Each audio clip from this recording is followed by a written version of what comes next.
தேனி மாவட்டம் பொம்மிநாயக்கன்பட்டி வரதராஜ பெருமாள் கோவிலில் கும்பாபிஷேகம் வெகு விமர்சையாக நடைபெற்றது.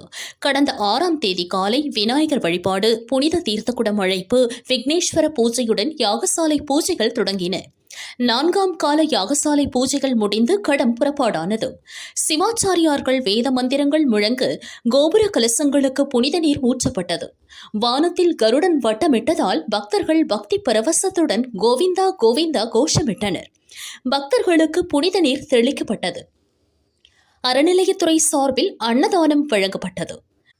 திம்மரசு நாயக்கனூர், பொம்மிநாயக்கன்பட்டி, மல்லையாபுரம், பிள்ளைமுகம்பட்டி கிராமங்களுக்கு பாத்தியப்பட்ட வரதராஜ பெருமாள் கோவிலில் 35 ஆண்டுகளாக பல்வேறு காரணங்களால் கும்பாபிஷேகம் நடைபெறவில்லை.